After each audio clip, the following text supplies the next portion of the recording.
What amiibos did you get recently? Is this like a Pyramithra thing? Sora came out and they restocked Joker and Terry and Banjo, and I got all of them. I don't say it now. I really want to find out what's disturbing about my boy Terry. I didn't put Pyra and Mithra into a jar, don't worry. Oh, God. You said it.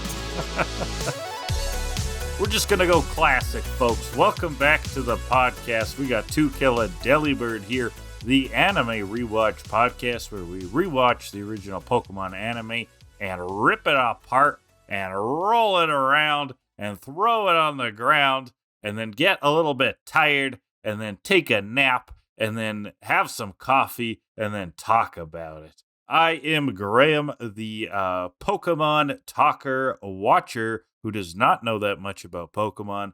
So I am joined by the wonderful, vivacious Kellan, who knows all there is to know about Pokemon. Kellan, how you doing? Those are two very, I would say, inaccurate adjectives. You're not wonderful or vivacious? Nah. I'm tired, is what I am. What's your favorite letter? Fuck it. I don't. Who has a favorite letter? That's ridiculous. Pick a letter. Q. You're quivering. Oh no, you're quintessential. There you questionable. Go. Oh, you're. I prefer quintessential to the podcast and to our listeners' hearts. Sure. Yeah. Welcome back, listeners.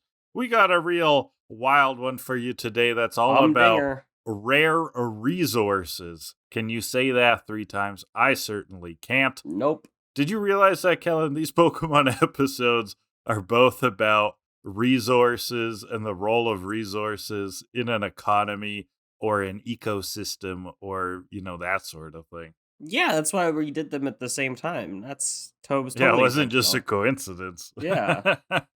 It was thematic. We did it on purpose. And we love themes. We love themes. We're really good at There's this. There's nothing that quite gets me going like a theme. Like a cohesive theme. Oh my God. I'm very aware. Yeah. What would you say the overarching theme of our podcast is? That's a great question. I would say don't give just anybody a platform. Yeah, that's basically the ongoing hypothesis of the internet, period. Yeah. We are the textbook definition of what not to do.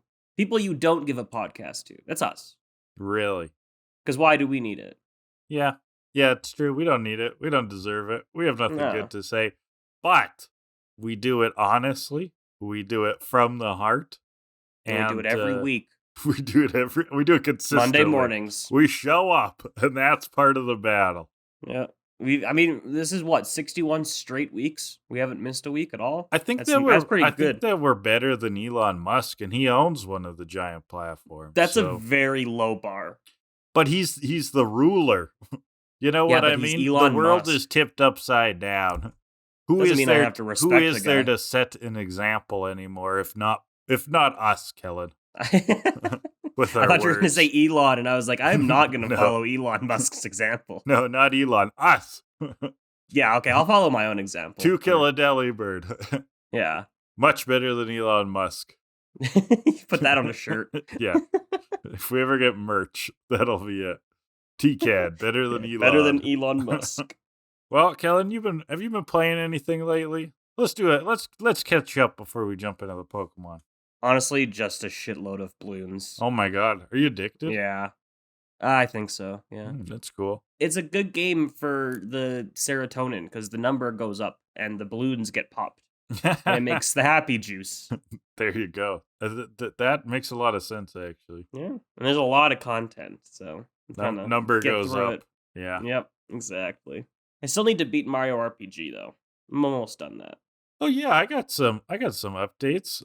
Maybe I mentioned that, but I did get my hands on Super Mario RPG. I haven't played it yet. I am still chipping away at Yakuza 8, but after our Pokemon Snap fun and games, I managed to get a copy of New Pokemon Snap, and I've been playing that a little bit. And man, that game is super fun. It's great. I imagine our listeners are probably Pokemon gamers. They're probably way ahead of me on this. Shout us out in the comments if you want a sequel series to the Pokemon Snap versus. Maybe we take a look at new Snap someday. Yeah, we could definitely do something with that if you like the other videos. Yeah, it's a fun game though. I mean, Mm-hmm. it is like the old one, but fancy and it smells nice, and you can really tell it's a sturdy piece of machinery. Yeah, and it's longer than like 3 hours. It's So robust. yeah, it's a nice full length game, I which is kind good. of think I've always sort of liked Pokemon spin-offs better than Pokemon games. Is that weird? I would say yeah, but it's probably not that weird. It's probably more common than you'd think. But it's not that I don't like turn-based battles. I love JRPGs, okay? Mm-hmm. But when it comes to Pokemon, I play a Pokemon game, I like it. I get kind of fizzled out though. But like I can play Pokemon Puzzle League on the N64 all the time. That game rules. The thing about Pokemon spin-offs is that like you can put Pokemon onto anything Right. and it'll work as long as the core gameplay is good. Like any game can be made a good Pokemon spin-off. Like Pokemon Snap could have just been a regular nature photography game, and it still probably would have been fine. But you throw Pokemon in there, and it's like, fuck yeah, this is a kick-ass game. It's powerful branding. It really showcases Pokemon's strength, I think, as a property, Mm-hmm. which isn't just the core game. It's the graphic design of it all. Mm-hmm. Pokemon has such a what's the word? Such a specific graphic design to it, you know? Yeah. It's one of a kind. Even Yeah. ripoffs don't quite get it there, and you could say Power why. World. Right. Why does well, Just the creatures. okay, that's a whole debate. The But gameplay is but a like whole different thing. even Yeah. I like Digimon. I like Digimon the anime, and I like some of the games, but I don't think their designs are nearly as memorable, right? And like, Mm-hmm. why Yeah. is that? So if you, yeah, you can use Pokemon as like a branding platform and apply it to all these weird stuff. I mean, I don't know about Digimon, but Pokemon is just excels in the like diversity of its characters. Of like either you True. got all the cute ones, you got all the badass ones, you got all like the supernatural ones, and they all kind of fit together somehow. You can picture yourself in the world of Pokemon and be like, yeah, I can see these creatures walking around. I think that would be cool. Yeah, and that's why new Pokemon Snap also like that's why Really Pokemon Snap is hits the better spot. than just a nature shooter because it Yeah, brings you into what you've been imagining this world yeah. could be. But explain to me Pokemon Pinball. Well, pinball is just awesome. Pinball is just awesome. Yeah, I had That could have been Pokemon. anything. I had Pokemon Pinball as a kid, and I loved that game. The original Pokemon Pinball. I haven't played the Gen 3 one. That's the real example. Like pinball's cool, Pokemon's cool. Yeah, You it's put just them a together branding. for Yeah, no real reason, and you got a great game. it's true. I mean, there's Like also I Metroid love Pinball pinball. on the DS. Well, it's not as fun because it's not That, Pokemon. uh, but that's another good example, I think. I've also never played it, so I wouldn't Were you know. aware that's a game? I loved it I as did a game. not. I Yeah, did not know that. Metroid Pinball. That's Snap and That's spin-offs. snapping spin-offs. All right. Yeah. Well, you know what else spins, Kellen? Merry-go-round. True. Anything else? Revolving door. Anything else? A blender. Anything else? A top. Anything else, Kellen? Dreidel. That's a top. Anything else, Kellen? It's a different kind of It's a kind top. of top. Anything else, Kellen? A yo-yo. Okay. Anything else, Kellen? Um, a coin if you do the thing with Oh the my God, thumbs a and goes. Dawn "Whoo!" fan. Oh, a Donphan. Okay. It's our favorite Pokemon elephant thing, a Dawn fan. I was enjoying our new listing things that spin podcast. Right. That was great. Yeah, we'll do Fun that time. every Tuesday. Yeah. So Dawn fans spin. Dawn fans Elephant also tire. smell Ooh. stuff. We'll see in one of the episodes we're going to recap today. The Dawn fans are used to find amberite, this like rare resource, okay? So they have like a smelling power, all right? So I started to think, what would be useful like in our world, in the real world? What sort of super smelling power would be good? Either to have an animal companion or to have yourself and navigate the world with. So these are the top 10 useful smelling abilities. Excellent. Bring it on. All right. Number 10, smelling out edible mushrooms from the poisonous ones to Ooh. assist in mushroom hunting. Well, that's just what like truffle pigs do. It's kind of real, exactly. Yeah, that's a real one. I wanted to ground us first. Of course you do. We can. That's number 10, right? We That's your we 10, can yeah. feel the ground. We can feel the dirt, and those truffle Sure. pigs are. I imagine those are kind of the inspiration for the Donphan in this episode to some extent. Yeah, probably.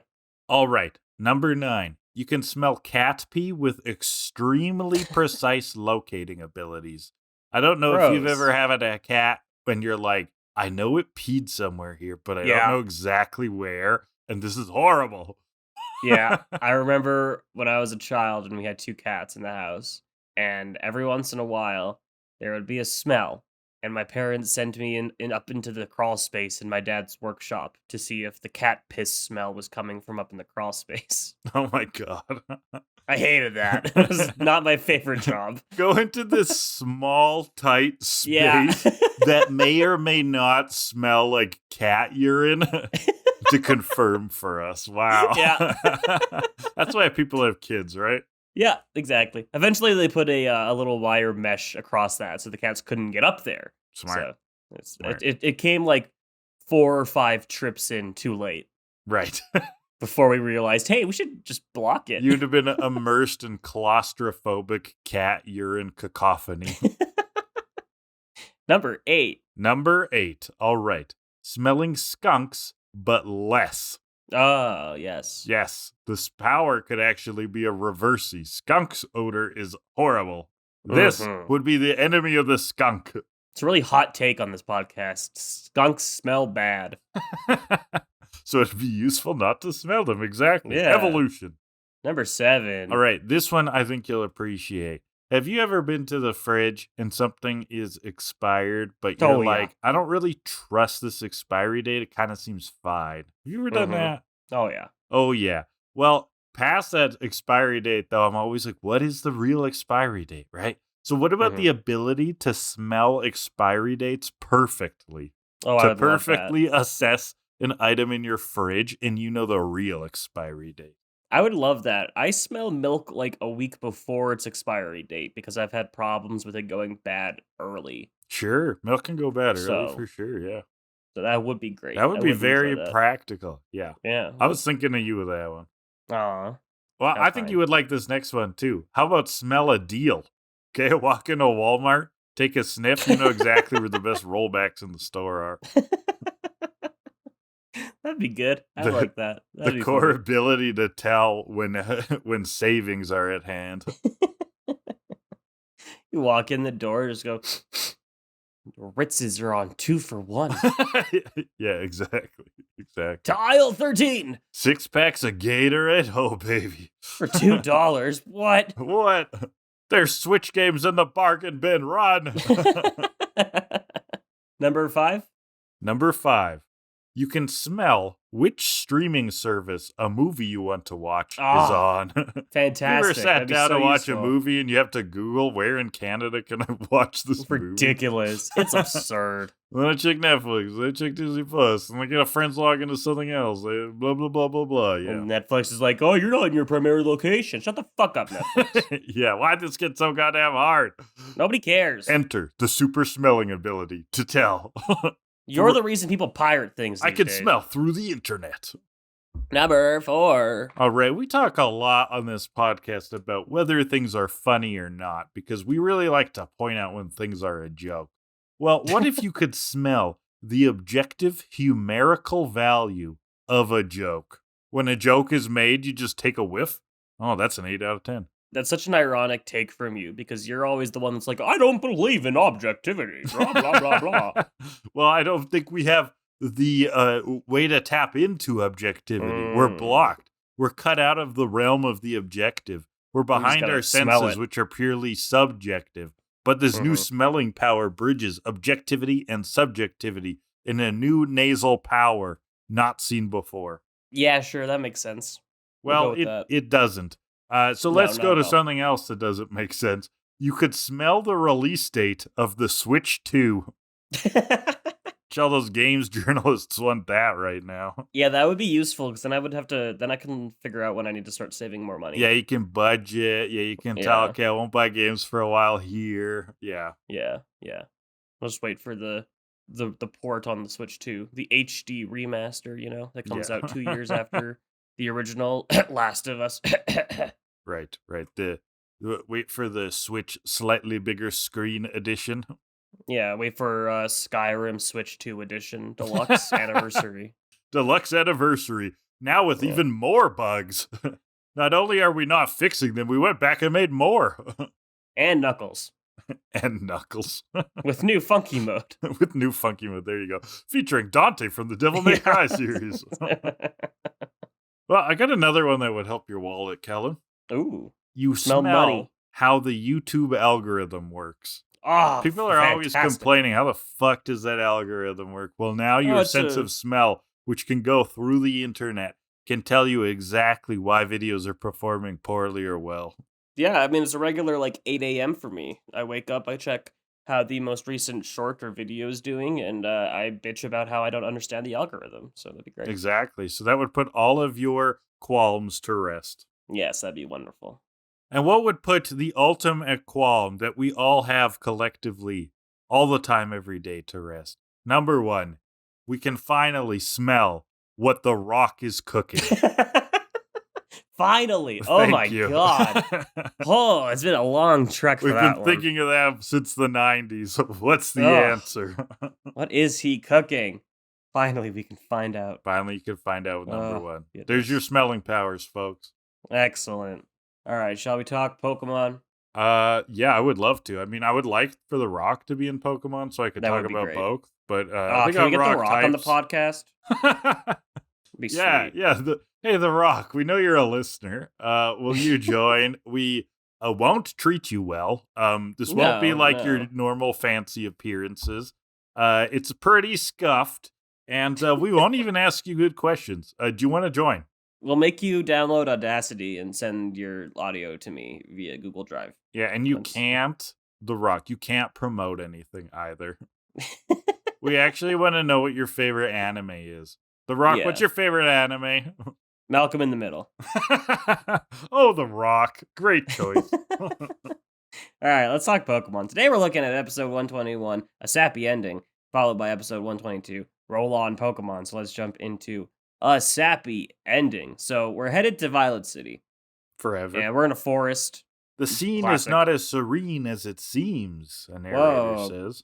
Good one, narrator. And we see some of the trees are barren, picked off. They're not burned down or anything. They're just picked clean completely. But we see Pikachu spots a bunch of Pokemon sticking to a tree, drinking some sap out of it. Bunch of large beetles.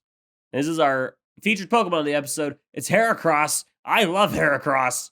Oh my God. Yeah, Heracross has definitely grown on me across these two episodes. I did not really remember Heracross, so I was kind of like, oh, what the fuck's that? It's like a giant beetle. But of course, like the Heracross that we get introduced to later, yeah, I like Heracross for sure. Oh man, Heracross is an easy top 5 Gen 2 Pokemon for me. I love that thing. Nice. It's so cool. So this is a big episode for you. And it's very good as well. Good stats. Oh, that helps. Fun moveset. It's just a great Pokemon. Right, so Bulbapedia taught me about this thing called, what is it, unique typesets or something? Do you know about this? Yeah, it's a unique type combination. That's the phrase. So, like, at the time anyways, Heracross was the only bug-fighting Pokemon, right? Yeah, I mean, a lot of Pokemon had unique combinations in the early days. Yeah, for a while, I think it was the only bug-fighting Pokemon. Cool. So is that extra good in games? Birds would be double good against it. Yeah, though, right? it's a good typing. Like, it's got good offense. But yeah, it does have that quad weakness to flying, which does balance it out. So. It was the only bug-fighting type until Gen 7, it looks like. And who came in Gen 7? Buzzwole and Pheromosa. Buzz Lightyear and Ferris Bueller's Day Off. Yeah. But yeah, that's for a while it was the only bug fighting type, and it's just really cool. Very fun Pokemon to use, and it's a little rare, so that also helps it with okay. Touch the of mystique. vanity. Yeah, Well, Ash agrees with you. He wants to catch them all. of He's course he also does. saying he wants to save that tree, though. Doesn't really get the full situation. When a lumberjack appears to give us a PSA, Yeah, yeah. Paul Bunyan shows up. right? He tells them like you can catch those Heracross, but it might cause more harm than good to the forest. What do you This is mean, Woodruff. Captain Planet? This is Woodruff. And Yeah, he's like a Woodruff. ranger or something. He's a ranger for the Forest and Wildlife Bureau, which is interesting. Okay, we got another sniff of government here, Yes. right? I Is want this to know private or more. public? Yeah. Bureau? That's gotta be federal, It's man. probably, yeah. So he explains the ecosystem here. The Butterfree in this forest need the Heracross to live. The Heracross dig the sap out of the tree, and the Butterfree get the scraps, and that's how they live. And apparently, they're all happy with it. Yeah, and it's not like a symbiotic relationship. It's called Bulbapedia helped me a commensalistic relationship because like they live in harmony, but they don't really like take anything from each other, right? No, well, Butterfree takes from Heracross, but Heracross doesn't take from Butterfree. Yeah, Butterfree's a freeloading son of a bitch. Fuck Heracross you, is doing all the Butterfree. work. Butterfree Get doesn't a even pay job. rent on that tree. Jesus, you're 4 months late with the water bill, Butterfree. This is now a boomer podcast. Have you noticed, Christ. Kellan, how Butterfrees don't want to work? Yeah, They're just when I forming was your age, unions. when I was your age, you could just walk into a business and they'd give you a job. Have you tried that? Then you could buy a house with a nickel. No, Grandpa, that's not how the world works anymore. Jesus. Everything's online. No one wants a physical resume. Gross. That's true. Mm-hmm. Heracross wouldn't have a physical resume either. No, I don't think Heracross understands the concept of a resume. Hmm. So the forest is being destroyed, though. Nature is out of balance. And it's because there's a bunch of invaders in this forest these days. And we see them. It's a bunch of pincer Right. coming up across the Pinsir horizon. we've met before, right? Yeah. Ash even recognized them. He's like, wait, is that Pincer? Ooh, that's Like, rare good job, for Ash. Ash. He yeah. didn't have to dex it. Crazy. So there's a bunch of pincers that are coming through the trees, and they start attacking the tree. The Butterfree run off right away. They're a bunch of little bitches. And the pincers sort of like take on the tree. Now Misty and Ash are cheering on the Heracross, though, because they kind of see who's doing the attacking here. It's interesting that Misty at the start of the episode was scared of the Heracross, but Yeah. seeing them ganged up on by freakier looking bugs has her on their side. Yeah. I mean, they're also just like not your typical little creepy crawlers. Like they're No, big. It's not really kind a of bug. they're cute in a way, like, and They're they're badass. cartoonish, so they're not like particularly gross or anything. Mm-hmm. So I've got a question here from a listener. I got one from Alex this week. Says, since Heracross is a Johto Pokemon, how do you think the Butterfree feed in other regions where Heracross don't exist? What if a trainer Oh. sneaks a Pokemon from one region into another, and it results in an environmental situation where that Pokemon becomes an invasive species and causes all sorts of issues for that region? Okay, those are brilliant questions. Mhm. Oh, what order do we get them in? So yeah, how do Butterfree eat in other regions? You're right, because we've seen lots of Butterfree other places. There were giant batches of Butterfree in the Butterfree episode, right, with their big mating orgy thing. And it never was like, and there are the bugs that help them eat. Maybe the trees in Kanto are softer. Maybe it's a softer kind of wood It could be. the Butterfree can get through. Oh, Kanto, you and your softwood. Yeah. Be more like your Should go see a alpha doctor. male friend Johto. Johto? The Chad Johto hard trees versus the Virgin Kanto softwood. That is amazing. Look, Alex, you just made us say that. It's all your fault. Now, the other part is also interesting of that question, though. It's like, what if trainers taking these Pokemon around, though, could be causing like environmental kickback? Do you think that's why breeding is like a protected and regulated thing? Like it's only done at like breeding places? What are they Maybe called? like a Daycares? licensed daycares.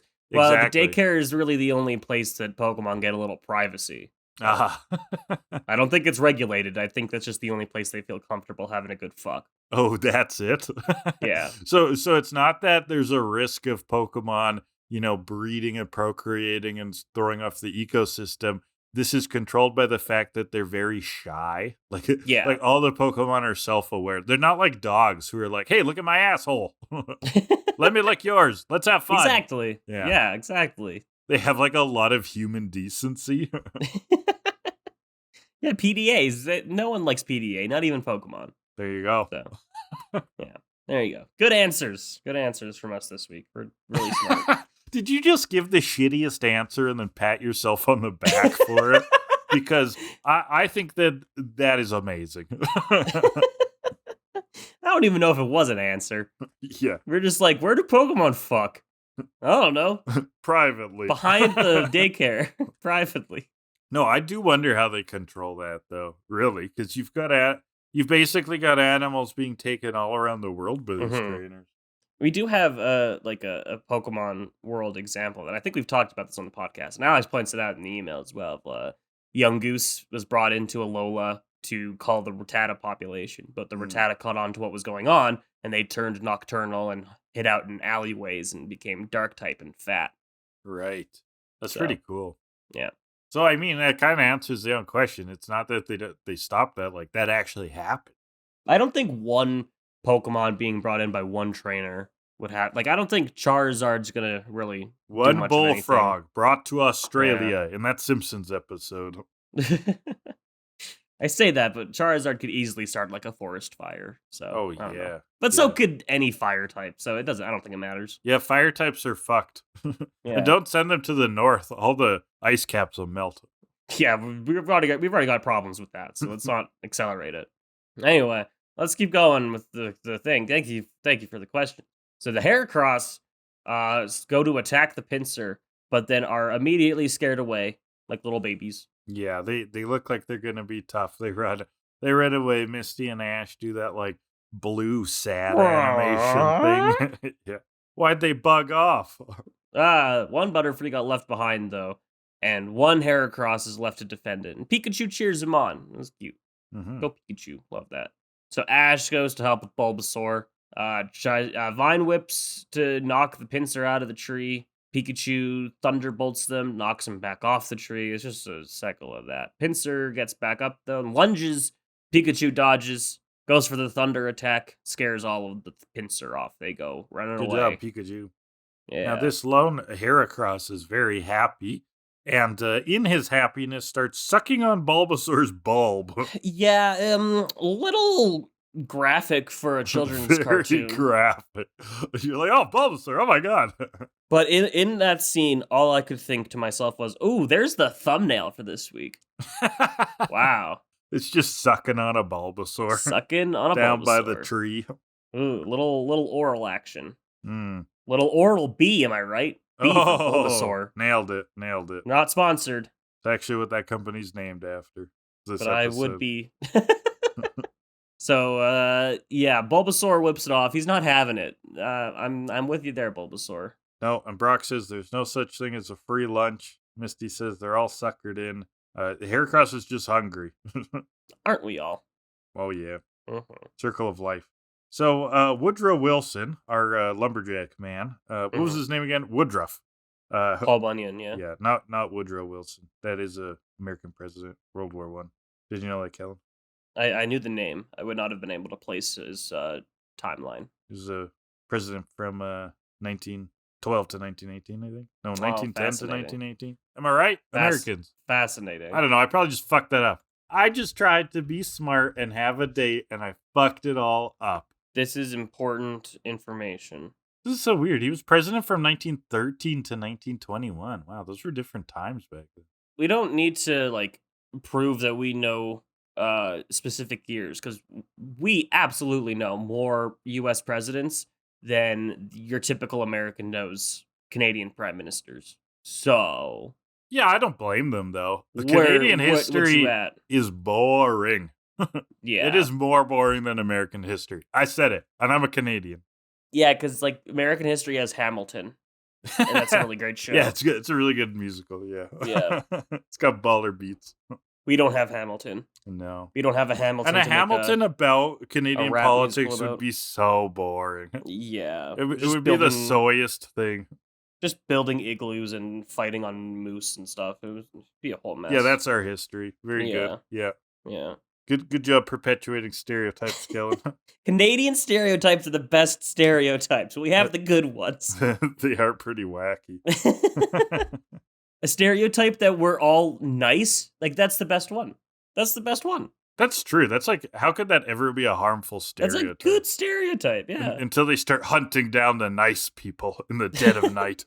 Get him, he said sorry.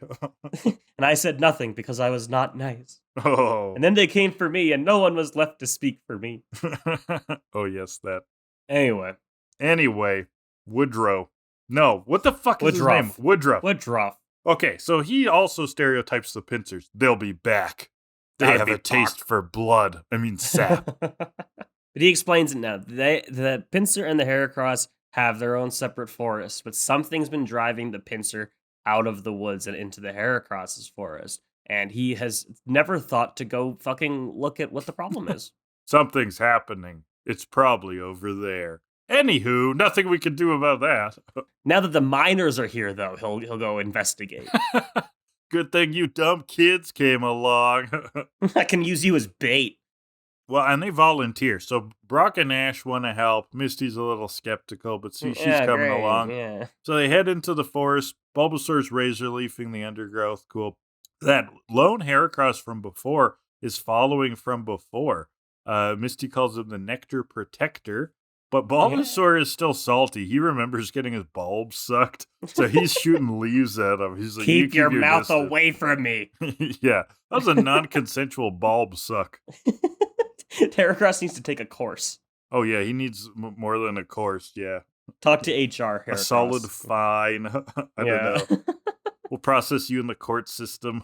Everybody saw Heracross. So the pincer forest is on the other side of this giant canyon. But luckily, there's a rope bridge. But unluckily, the rope bridge has been destroyed within the last week, apparently. But luckily for the pincers, they don't give a fuck. They're just jumping across on tree branches. Mm-hmm. And so the gang is like, how are we going to get across there? And Ash is like, I don't know. As if he doesn't have a giant flying fucking dragon in his pocket. The other funny thing here is that Ash is like, was the rope cut by the pincers just to prove how nasty they are? And Woodruff is like, these ropes were clearly cut by humans. Dun, dun, dun. Dun, dun, dun, dun. We're like, yeah, I know. Ugh. And I bet you I know what humans they are. Like, come on. Absolutely. So the Heracross is still there following them. He starts like pushing on a tree. And they're like, "What? There's no time for that. No time There's to get no time all to that sap. eat now. Why would you be pushing a log over that is perfectly the same size of the canyon in a way that might actually transport it? Why would you be pushing on that?" And a tree that falls directly between the bridge posts. Like, why would you push that? It seems a little too coincidental. Stop pushing that. You're just, it worked. Oh. So Heracross pushes a log across the river and they cross. Now, Misty's scared, but Togepi decides to alleviate her fears by diving headfirst to kill itself. Misty does manage to catch it, and then they continue across the God, bridge. I love Daredevil Togepi. It's one of my favorite bits. Togepi's so just funny. like, guess I'll die. I feel like we haven't gotten much of it yet, or much of it recently, which is It's been a little while. It's been a while. There were others, but the main ones I remember is way back on the blimp. And that was a very long time ago. Yeah, it was. Just a whole season ago. Jesus. Mm-hmm. Yeah, I missed the like Pikachu Big Brother relationship with Togepi too. Like we didn't even get that one this time, which is unfortunate. No. So across the tree, they look back. Heracross is eating more sap on the tree. They were like, he just wanted the sap. Silly Heracross. Nah. But continuing on, Heracross is still following them. And I think it's Misty that says, it probably thinks the three of us are saps. That's a good line. Yeah, good one. And so they come across the clearing where the tallest tree is where the pincer live. but there's a giant pincer in the tree. And who knew pincer could grow that big? And Woodruff's like, that's not a pincer. That's a robot. And Ash goes, it's a monster. No, Ash, he just said it's a robot. It's a robot. Are robots monsters? Maybe. How does he know this so fast? He's never seen it before. He Woodruff. can smell it. Woodruff actually has super smelling robot powers. Like 5 minutes ago, he was like, we don't know what's going on over there. And now he walks in there and he's like, oh, yeah, it's a robot. Duh, idiot. Come on, Ash. Dumbass. I mean, I don't trust this guy. He is an expert of the forest, so maybe he really knows what a pincer should look like. So he's like, oh, that's clearly a robot pincer. or it's a weird sex thing. Okay, hear me out. So it's always a weird sex thing, Kellan, when it comes to freaky adults in the Pokemon universe. So he has one of those at home that he fucks. And that's why he recognized it so fast. You can actually order them online, these robot pincers. I don't like that. Well, it's real, so suck it up. Okay, well, it's not just any robot. It's Team Rocket's robot. Whoa. Of course. Prepare for trouble while we're in the woods. Make a double because we got the goods. Blah, blah, blah. Blah, blah, blah. There's a razor leaf animation going on behind them while they're chanting. Did you notice that? I did not. It was kind of random. I was like, why are there razor leaves? Well, they're in the forest. There's leaves around. And they're it's razors. thematic. Well, Ash goes, well, that answers your creepy question. Team Rocket found an ad in the back of a magazine and sent away for the plans. And what magazine is that, Kellan? Fuck? I forgot. I didn't write it down. Penthouse. Exactly. Case proven. Meowth recalls what happened. He was like, it seemed like yesterday, but it was actually 2 days ago. That was a good bit. That was good. So we got a flashback. Team Rocket's in the woods. They're really Starving. tired. They Walking. They want a piece of cake. They're really in a jam. And Meowth's too starved to eat. When down the path, they smell it. Food. Ooh, Something smells good. And it's the sap on the pincer tree. So is it French toast? Is it Belgian waffles? No, it's Goopy sap. Gloop. So they try it. It's quite good. Tastes like honey. Sweet and yummy. It tastes like honey. Better than maple syrup. James says nutritious and delicious, but I don't recall seeing the nutritional facts on that tree, James. I don't know how you know this. He has super tasting powers to tell the nutritional value of any goop that he gulps. Okay, gotcha. But it gives Jessie an idea. She's going to open up a pancake sick, house twisted idea with the sap and Limburg cheese and Cajun curry powder. And it'll be called the International House of Jessie. Also known as iHodge. So Bulbapedia. Okay, can we call out Bulbapedia for a World's Worst Detective moment? Because they have a line here that Jessie's plan to open a pancake house called the International House of Jessie is a reference to IHOP. Get fucked. We know. So my World's Worst Detective nomination goes to Bulbapedia for this episode. Thank you. But that idea was bad, to open a pancake house. So they decided they're gonna build this robot and use it to suck up all the sap, make rocket sauce, and sell it at convenience stores. They'll be dripping in money. But little do they know, or little do they care, that this action is causing the pincer to not have any food. Oh no. But they don't give a shit. So they're going to fight. Lickitung and Victreebel come on out. James instinctively runs away from Victreebel. But he doesn't eat James because it and Lickitung are busy eating the sap. Oh, yeah. It's so good. It's so good. It's a perfect time to bring out Lickitung. Yellow belly sap sucker is what James calls the Victreebel. But they're just both chowing down. And Jessie screams, lick the twerp, not the sap. And so it's up to the super robot mega pincer. And its horns are made for crushing, and crushing's what they'll do. One of these days, these horns are gonna crush all over you. Little suck bucket made for collecting sap, but pretty mean crusher in a pinch, is what Meowth calls it. I liked my crushing line better. So sweet sentence of the episode goes to Kellan. We are now nominating for the 4 poor things not in the episode. And I like it this way. I'd like to thank the Academy and For what? everyone who didn't believe in me for this wonderful nomination. Thank you. Oh, okay. Bulbasaur goes for a Razor Leaf, and we get the same reused Razor Leaf animation for a third time this episode. It doesn't do anything. Whoop-de-doo. He goes for a Vine Whip and spins it around. Somehow a robot gets dizzy. Then a Thunder Shock, and all it does is power the robot. Because, of course it does. How have you not learned this, Ash? Come on, Jesus Christ. Everything is resistant or powered by electricity if it's made by Team Rocket. Oh yeah, they're on top of that all the time now. Mm-hmm. So it shocks the right back, knocks everybody down to the ground. It's coming in, it's stomping its way in, it's gonna kill everybody, but then, boom, the synth gym music pops in.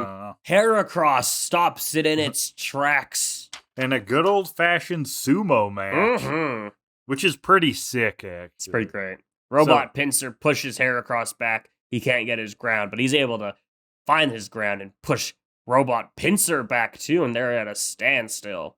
And Misty compliments Heracross in one of those compliments that isn't really a compliment because it didn't be stated. She goes, Heracross isn't creepy.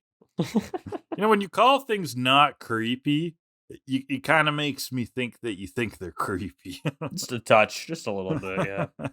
But Heracross has Pinsir in its grasp, and the gang runs in to grab the sap tank off of its back. Team Rocket fights over the remote control, breaks the joysticks off. Oh no. Oh no, you broke my toy. And the gang successfully pulls the sap tank off, so now Heracross is free to have its way with the Super Pinsir. Yeah, so he also sucks off the Super Pinsir. Right, that's what I meant. Yeah. He lifts the Super Pinsir up, yeets it into the sky. Ooh. It crashes down, blows up, and looks like Team Rocket's bugging out again as they fly off. There you go. That's Team Rocket. And now the Pinsirs can all return back to their own tree. There's no place like home. Harmony has been restored. The Butterfree and Heracross are safe. Yay. Hooray. We did it.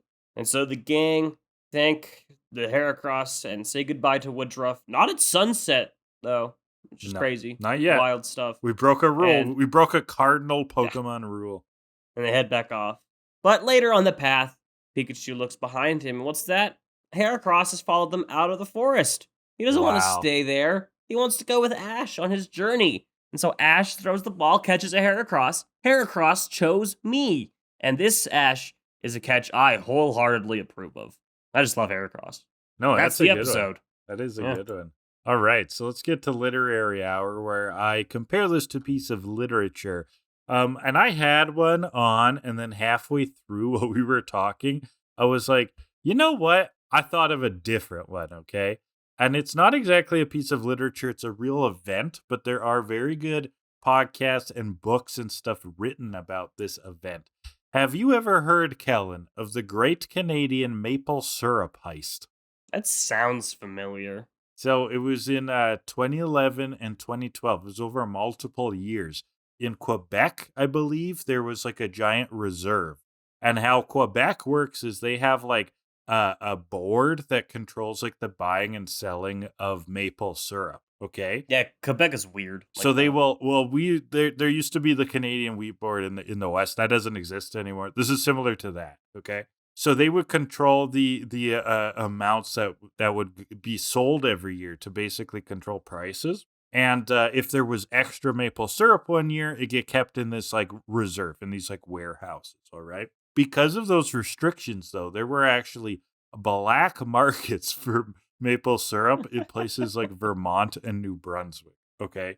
So wonderful. Now the husband of someone who had stakes in the warehouse, who owned part of the warehouse, used his connections, broke in, and they were funneling maple syrup out of the warehouse and filling it back with water and then running it to like New Brunswick or something like that. And this went on for like 2 years before this was found. And they're estimating it was like $20 million worth of syrup that went missing.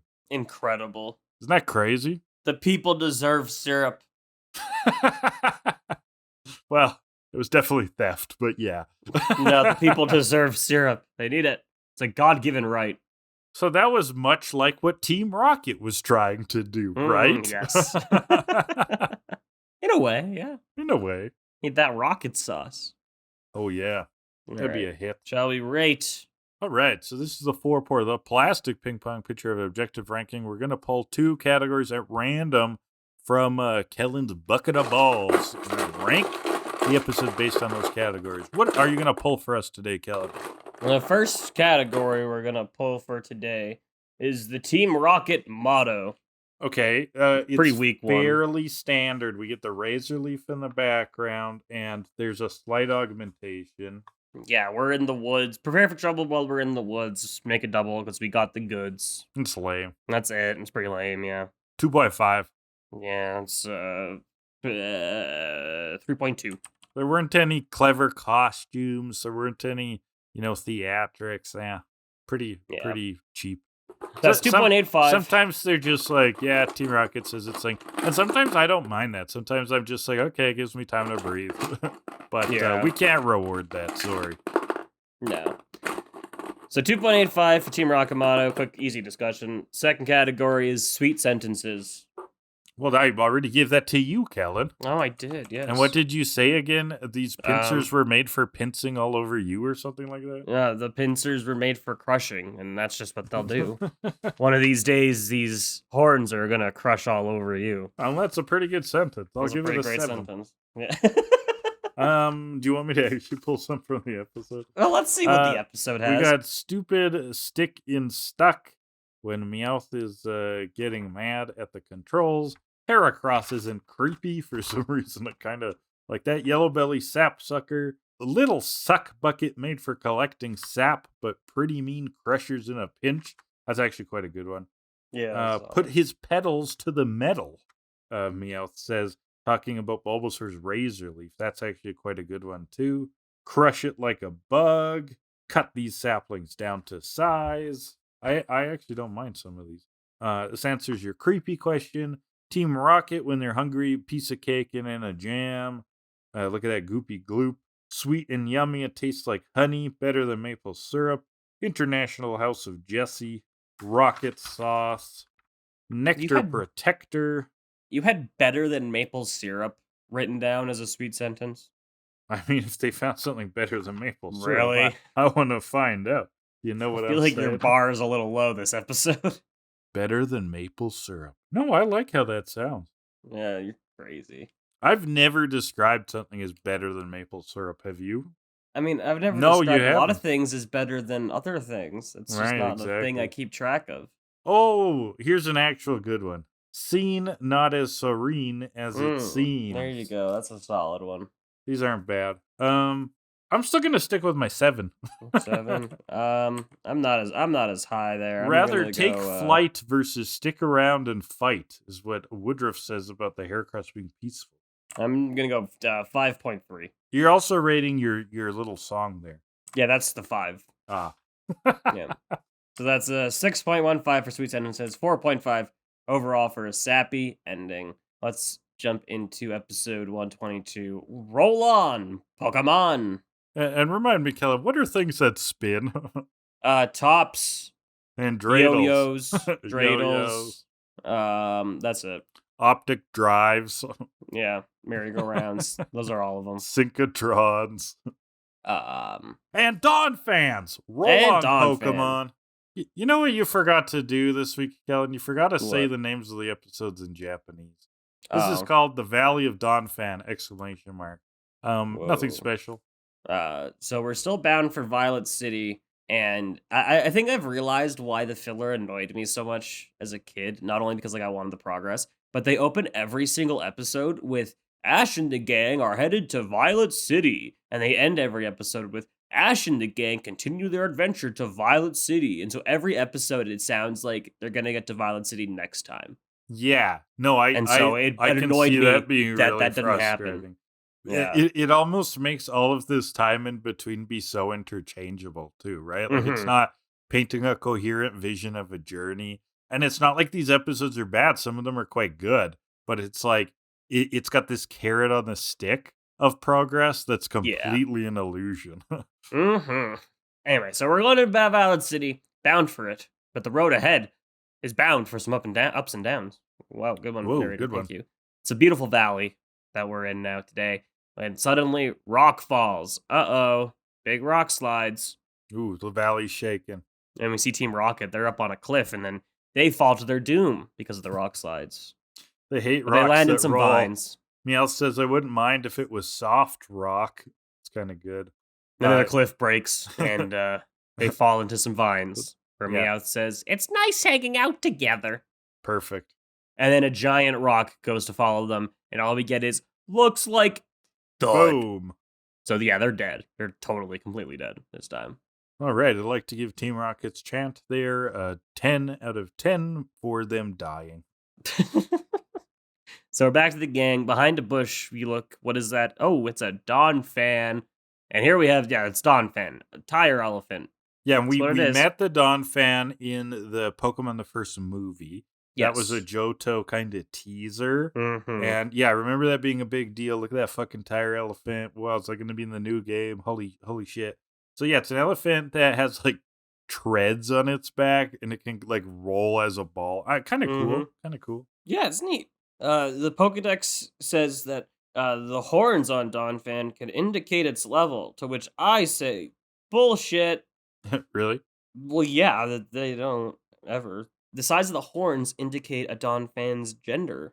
Oh. So this is not how the game works? Yeah, I guess they didn't introduce that for Donphan until Gen 5, Gen 4 I'm seeing. But female Donphan have smaller horns. Well, it looks like the anime and the games didn't talk to each other because someone No, clearly they did not. intended it to be age here. Mm-hmm. Unfortunate. But we have a question from Tristan. Here's Tristan's question for this week. He asks, the length of the Donphan's tusks indicates its level. How long would the tusks be if it's a level 100? I need a chart showing how long the tusks are at 10 level increments. And do you think there's a hard cap? Well, I mean, level 100 is the level cap, so if it's probably... if it's literally tied to level, I guess it would be capped. Yeah, exactly. But it kind of feels like they're using level as a proxy for age here, which is kind of different and not how level's used anywhere else. Who knows? They use some of those words interchangeably. Oh, for sure. So I think we can do a little math here because we hear later in this episode that this Donphan is like the young one and has not had much experience. Now, Phanpy evolves at level 25 into Donphan. Okay. So I think this Donphan is probably in that 25 to 30 range, 25 to 29. So this is probably as small as the tusks get. Okay. And we can start from there. It's like we don't have any other reference points, though, like these other Donphan, but we don't know their levels. Yeah, and all their horns are the same fucking size. So. Who knows? I like to think that a level 100 Donphan has those tusks that like almost like poke into their brain, like that one picture of the goat which horns like killed it because they grew into its skull. Yeah, that's some satanic shit. Or they could maybe get as long as Great Tusk, because that thing gets some long-ass horns. Is that another Pokemon? It's a Paradox Donphan. I'll send you a photo of it. Oh, cool. It's past form Donphan. Which got that's big old tusks. Sick. Holy shit. Big old tusks. So that's a Pokemon Scarvy thing? Yeah, Scarlet. And then it also has a future one for Violet. I'll show you that one too, just for fun. And is it a robot? Oh yeah, my god, that's sick. What the hell is that? It's like a robot? Yeah, all of the future ones are robots. Oh my god, those are cool. Those are really cool design. I like the Paradox stuff is pretty neat. Anyway, I'm gonna say 6 feet long is how long the tusks can get. That's my I don't see them getting longer than that. Actually, that seems kind of reasonable. That's like how tall is Brock? Let's say they could get as long as Brock is tall. Yeah, Brock's got to be like 5 foot something, right? Yeah, it's probably Ash is 5'5". Yeah, Ash is 10. He's probably like 4'1" or something. I don't know what the average height is for a child. Ash is in his like 4. Yeah, Ash is probably 4. I don't know. But Brock is like 5'5", I bet. Yeah, sure. We'll go with that. Sure. But about one Brock's length, Tristan. Yeah. And we are experts on things that are the length of a Brock, so trust us. Yes, great question. And great answer as well from us. Good job. Pats on the back all around. So Ash wants to catch Donphan, of course. But Brock's like, I think I should catch it. This one is very young and needs a good breeder to raise it. Brock, you shouldn't be led around anything young. You should have a court restraining order, Brock. Yeah. Anyway, they fight for too long over who gets to catch Donphan that it starts to walk off very slowly. They're like, we gotta catch up! so As chill. if walking wouldn't just do that, but whatever. Right. Brock sends Onyx at it. Which towers above the Donphan, freakishly towering. But, size doesn't matter that much, Brock. Onyx goes for a tackle. The Donphan flies back into a ball. Roll tackles and hits Onyx. I guess that'd probably be a takedown, right, Kellan? Roll out, probably. Oh, roll out. Well, Onyx is rolled right out. He is down for the count. Yeah, so he recalls Onyx. And like, I this was is just surprised. so cool. So cool when Donphan does that, because he's like spinning in the air, and then as soon as he hits the ground, it's woof, Yeah. zoom. Yeah, it's like Sonic Sweet. spin Spin dash. Yeah. Yeah. So Ash is up next. He's gonna use Heracross in his debut battle. Oh, since awesome. becoming This Ash's is the buddy Pokemon. we just got. Goes for a tackle as well. There's a lot of fucking tackles in this episode, and it's very boring. Well, yeah, there's a lot of tackles. Yeah. The Donphan does do that. Okay, so it's a rollout. Is that what you said? No. Yeah. Yes. So Donphan think does so. that. Heracross hits it with a horn attack, and that actually does something, and Ash is telling it to finish it off. When someone runs in to stop the battle and accuses Ash of trying to steal her Donphan. Yeah, where was she this whole time? This I Donphan don't just know. run off. So this woman's got a kind of mid-length green hair and sort of like a hippie clothing vibe. Her name's Rochelle, and Brock is simping immediately because he can't be around women or children or anything. Brock should be in jail. I don't know where Brock should be, but not here. The thing about this woman, though, and her accusing Ash of trying to steal her Pokemon, it's like, yeah, where the hell were you? How the hell were they supposed to know that this Donphan belongs to someone? It was wandering around in the middle of the forest on its own. Like, Yeah, what? I think given Pokemon catching culture, that was not weird of them. No. So I'm sorry, but if I see a cat in the middle of a forest and nobody's around, I'm going to assume it's a stray. Like, that's just how it goes. That's life, man. you're gonna It's catch. also You're gonna a catch regular my cat. Thursday. Yeah. Yeah, I will. I would love a cat, actually. You're gonna catch Great. my cat? That was my cat, Kellan. Wandering in the forest far away. Mine now. Yeah, so she accuses Ash of stealing Donphan. He tries to confirm with Brock that that wasn't what was going on, but he's too busy flirting. He's like, I tried to tell him that the Donphan that was this well trained must belong to someone, and that someone must be you. I that could you tell are by those beautiful." tusks that he was owned by a real hottie. Hi, my name's Brock. So yeah, this is Rochelle, and she has an amberite necklace she's wearing, and that's going to be the MacGuffin amberite for the Yes, whole episode. remember Amberite. And Yeah. Brock says he used to be worn by royalty. Yeah, and she says that all of the Donphan around here are hers, so don't go trying to catch all those Donphan. If you see a Donphan, it's hers. So now we know this is Mine. Rochelle's Valley. But Ash just wants to battle. And she she's just like, ignores. He's Yeah. like, what about tomorrow? Keeps ignoring him. "No, this Donphan is too tired to battle." I mean, technically, Ash, you just battled Donphan, so don't know what you wanted. Yeah. Technically, Ash, you did just battle him. Anyway, she just walks away.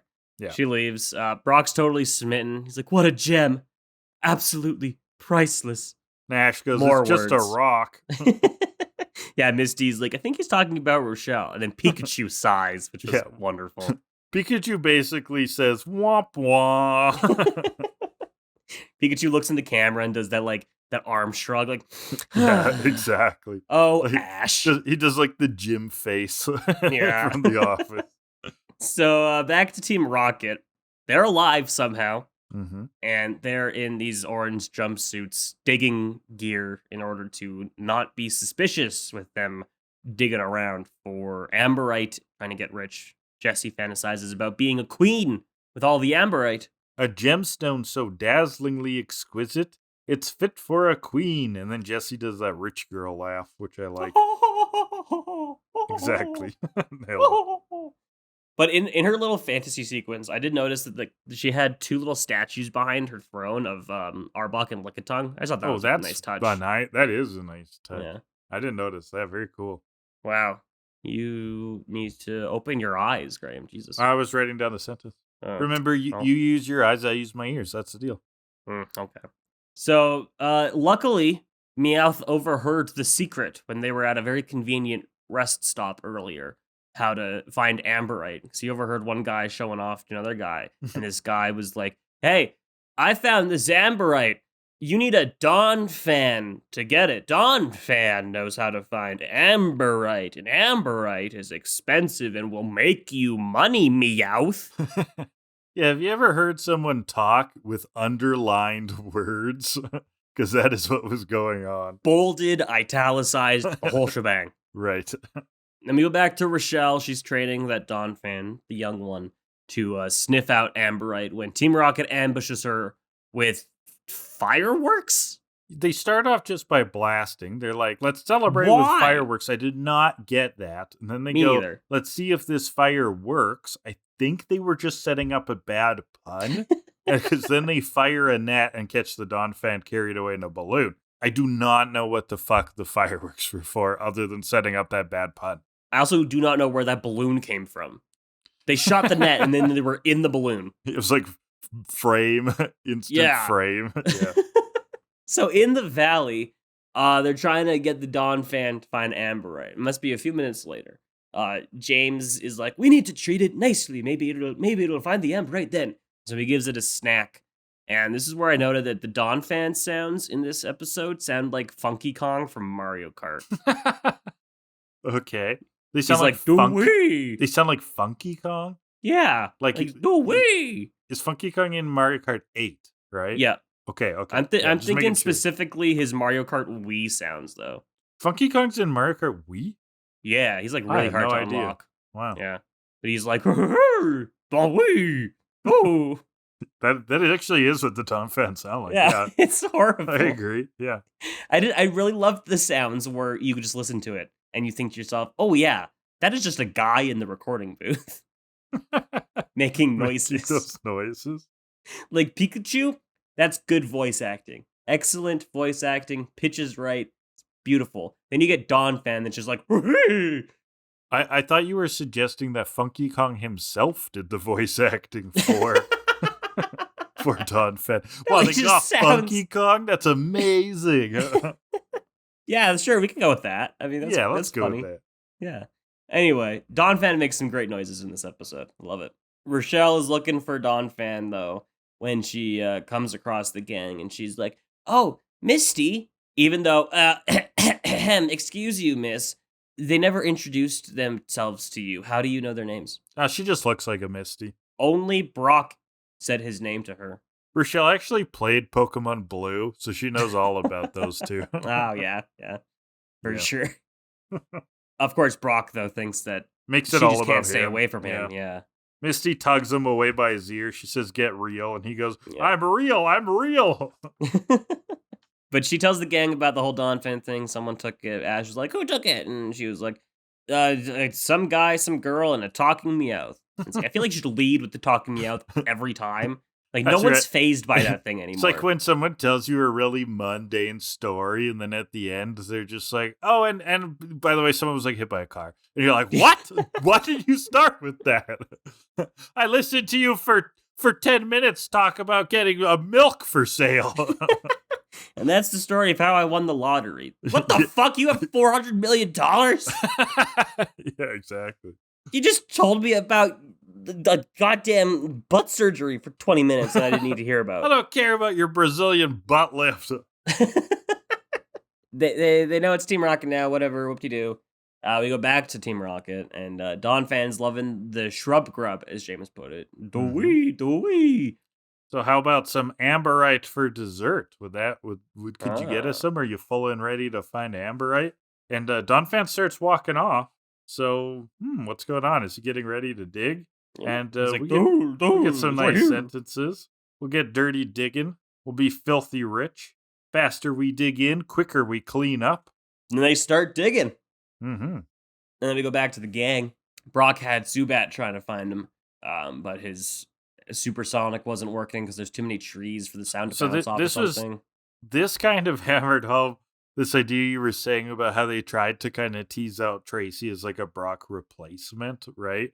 And now I almost see it the other way around. Is Brock was trying to get Zubat to be like Venonat, but Zubat's not as good at Venonat as locating things. Zubat doesn't have eyes. Yeah, Zubat can't see anything. Poor Zubat. Yeah. But wow, if only they had a giant flying dragon that could go looking. They gotta save that Charizard budget sometimes, though. He's a little tricky to draw. Yeah, Zubat can't find them. How are we gonna find this Donphan now? And so finally, Rochelle's like, oh, hey, here's an idea. Let me use all of my other fucking Donphan. Yeah. So she blows this high-pitched whistle. The herd, tons of Donphan show up. We do get the nice explanation here. So why isn't the young one also here? Well, the young one doesn't have training. So it not only does it not know about Amberite, it doesn't know about whistles either. It's just an idiot. It's a really dumb little Donphan. It's just so dumb. Yeah. Profoundly dumb. But we still should have tried this earlier. Like, that should have been the first thing. Like, one Donphan went missing. I should probably make sure I have all the others, you know? But you know that the way Brock's been acting is that he was probably making it all about himself. I'll save the day. Here's my Zubat that can't see. So, they back to Team Rocket. They have found nothing. When in comes the Donphan Stampede and the gang right behind them. Ooh. And when Team Rocket's around, prepare for trouble, multiply it by 2 and make it double. And then blah, blah, blah. Prepare to fight for Amberite. That's right. That's a good one. Yeah. I mean, Team Rocket's like, they're really in an interesting situation. They've dug themselves into another hole. Ha ha ha ha ha ha. And this is where Team Rocket reveals their plan, and Rochelle kind of confirms it. Like, she's like, yeah, that's true. That Donphans can sniff at Amberite. But we don't quite get the explanation yet. So it's time for Team Rocket to get rid of these pests. They're going to go Victory Bell and Arbok. Of course, Victory Bell eats James. And then we get Onyx from our side. Brock's going to because Brock's be the white knight here. Yeah. Don't be a white knight. It's so annoying. No, don't. It's horrible.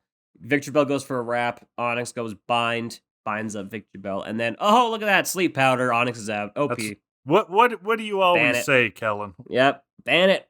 Start with sleep powder. And so Heracross and Poliwag are up now from Ash and Misty, which I just love to see.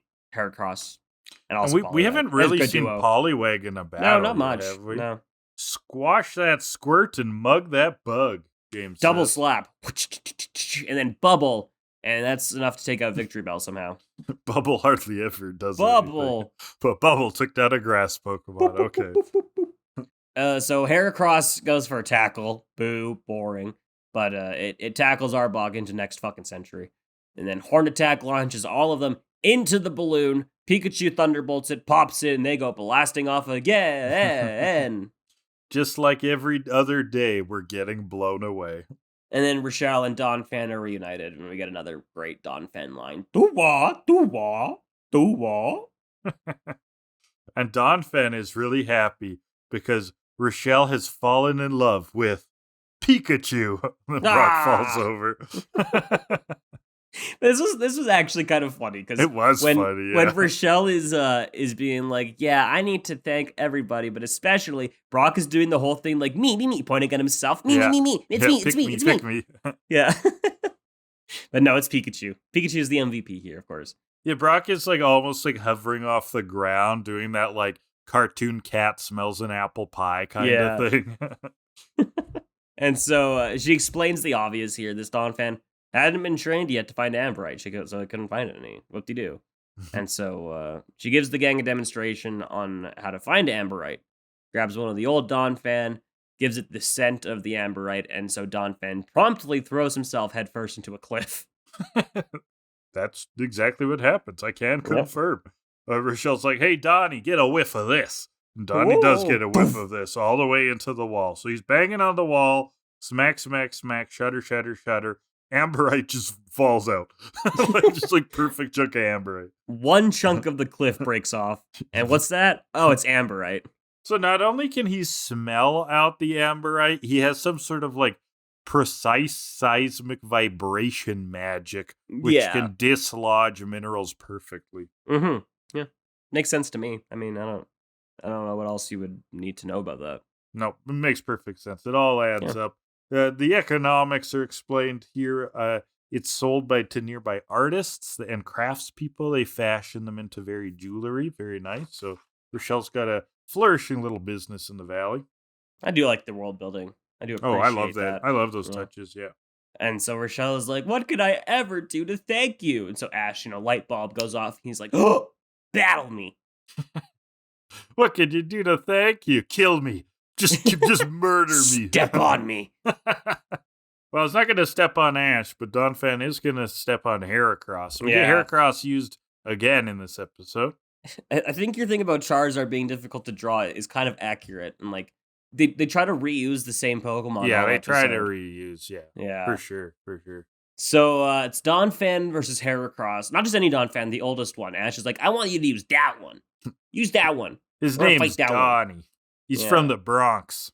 So Donphan goes for a tackle. Another tackle. It's like fifth one this episode. Heracross holds him off. Goes for an endure. And then tosses it away. And what does endure do? Not what it did in this episode. Endure is supposed to be you use it and then you can hold on with 1 HP if the next attack is supposed to knock you out. Okay. Yeah. That's not really what happened. Here it made it look like it made him sturdier. It was it was use good posture. Heracross, you sit up straight. Yeah. Don't slouch, Heracross. Heracross used standing desk. Heracross learned ergonomics. Well, Heracross gives the Donphan a toss, but Donphan lands on its feet and goes into a rollout. Boom, zooming right at Heracross. Heracross dodges. Look behind you, Heracross. Wow, rollout has boomerang properties. Boom. Heracross is hit from behind, hits into a tree, and immediately starts gorging on the sap. I hope that's a running gag. I hope it's a running gag a running gag, too. It's pretty good. Just keeps getting knocked into trees, ooh, and then eats sap. Yeah. Or just any other grass Pokemon. He just molests. Yeah. I mean, that sounds gross, but you know what I mean. Yeah. So Heracross gets back to battle, though. Donphan goes for another tackle. Ash is like, Heracross, use your head. And they lock heads.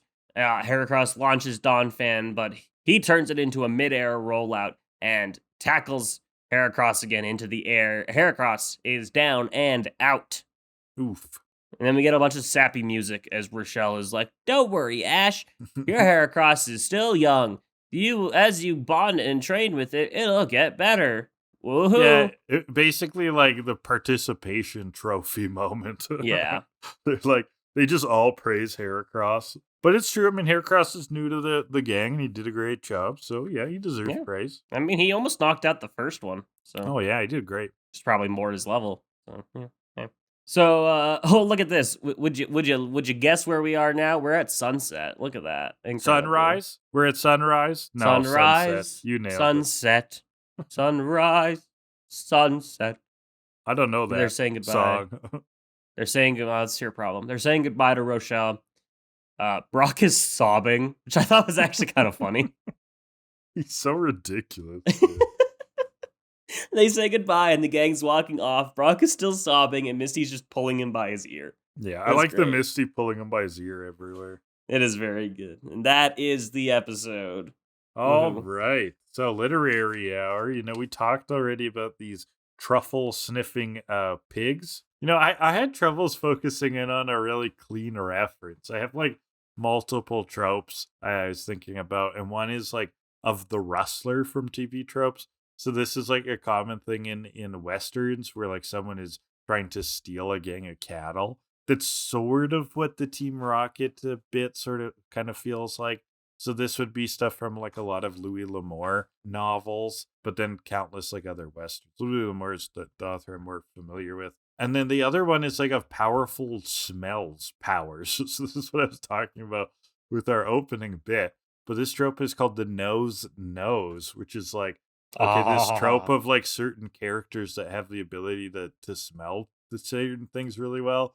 So it'd be in the X-Men, Wolverine they sometimes use him in really weird ways in the comics and cartoons because his smell is heightened. So Mhm. he'll be able to like find a bad guy or something. And that's like a trope in some like corny cartoons like that too, where they'll be like, can you smell the murderer, Lassie? So there's a bit of that going around. That sort of like, okay, dogs with like say like super smelling powers that they shouldn't be able to smell. Various inversions in ways, but yeah, I struggled to nail down a particular one. So I'm kind of going with like a wide array of the Mhm. trope as its essence. So your literary hour is noses. And rustlers, Sniff, sniff. sniff, sniff, steal, steal. All Shout out right. to noses, the worst of the five senses. I think smelling is the worst of the five senses. Yeah, maybe. Yeah. Sight, very good. Hearing, Sight very is nice, good. good. Hearing is Touching, good. very good. What are the others? Taste, very good. I think touch and scent are probably the two Yeah, sure. worst ones. Like, I Yeah. don't know. I don't need to touch things. I don't need to feel things. Yeah, Whatever. yeah, it's whatever.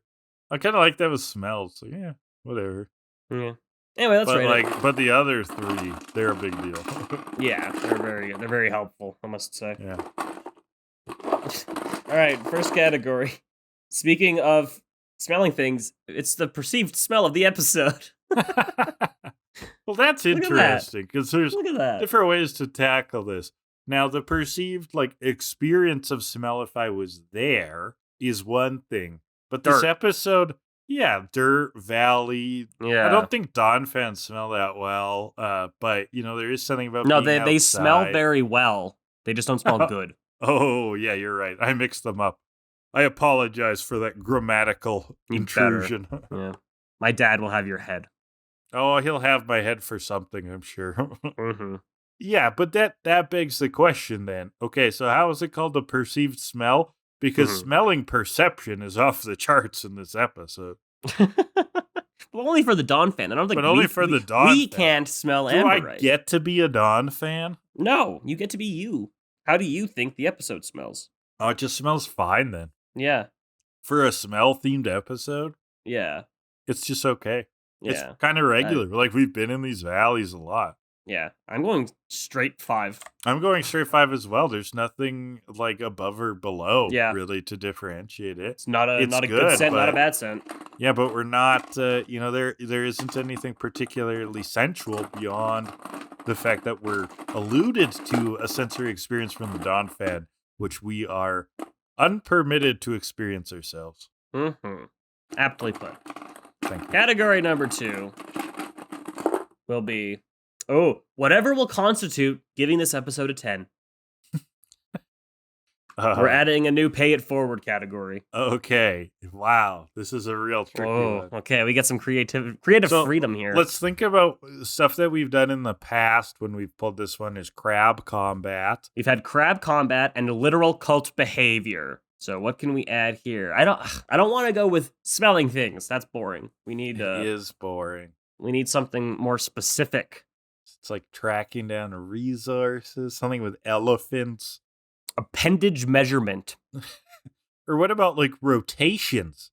What about like pure number of like Spinning really fast. spinning? Yeah, it's like pure rotation. RPMs is rotations per minute of the episode. Like how many times does something rotate in total? Okay, that's There's pretty so good. much rotation in here. I am still going to champion appendage measurement because you could use that for a variety of situations. As in, try to measure the horns. We compile the measurements of all the horns and send them, and then I don't know if But, that like, would get a 10 though. It's like, oh, that's true. It was only like mentioned in the beginning. You're right. Yeah. Okay. I was just trying to make a funny dick measuring joke. I for mean, that future would be episodes. funny later, Yeah, so yeah. that we could talk about some massive creature's dick. Yeah. But you know that would actually go to something tentacle related. Like a tentacruel would get 10 out of 10 for appendages. Mm-hmm, it would. Yeah, we could do RPMs. Rotations per episode. RPEs. RPEs. Then, of course, you have to multiply it by 1,000. You know, that's how the car works. Yeah, in order to translate the units. Yeah. Yeah, Of course. yeah. Trying to think, is there anything else? Unless it's like, I don't know, amount of elephants in the episode.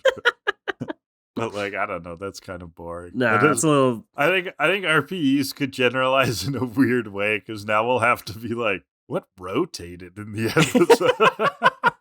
We're gonna have to track that until that category shows back up. Yeah, rotations. Okay. I mean, it would be a 10. So Yeah. All right. RPE, paying it forward. All right. Well, that's a new category for the 4-Por. Rotations per episode, and as a reminder, should I put that on my resume? Progenitor of RPE units. Yes, absolutely. And if it ever shows up and it receives a 0, the category is permanently banned from the 4-Por. That's how high stakes categories high works. stakes. High stakes. So between that, it's a 5 and a 10, so it's an easy 7.5 for roll on Pokemon. It's pretty strong score. That'll do it for this week. We did it. Do it. That is TKAD. We did it. We came from donkey. beetles battling over boundaries in the forest to elephants sniffing for hidden gems. Yes. And but the hidden gem, of course, is this podcast. Check it out wherever you download fine podcast audio platforms. Audio format on a bunch of platforms. Please rank, review, blah, blah, blah, all that crap. You can find us on the Hydra Leech YouTube channel. You can leave comments on the video versions of the podcast if you'd like. We've had good engagement, so keep that going. Like and subscribe. All of that stuff. You can also reach us at tokilladelibird@gmail.com if you have any questions for the next episodes, that sort of thing. We also have a Twitter, To Kill A Delibird. Intro and outro music is 80 Synthwave by Alexi Action. And then Kellan is playing balloons on Twitch these days. Hydra Leech. And then Hydra Leeches is the TikTok where he does Pokemon anime error videos. And it might be out. It might be out by the time this episode drops. But I also have a very disturbing amiibo unboxing going up on TikTok too. Oh, I want to see that because I don't know what that means. So I'm on board. It's the TikTok I'm probably going to regret having made in a couple of years. So. Okay. Yep. What amiibos did you get recently? Is this like a Pyramithra thing? Sora came out and they restocked Joker and Terry and Banjo. And I got all of them. I don't say it now. I really want to find out what's disturbing about my boy Terry. I didn't put Pyra and Mithra into a jar. Don't worry. Oh God, you said it.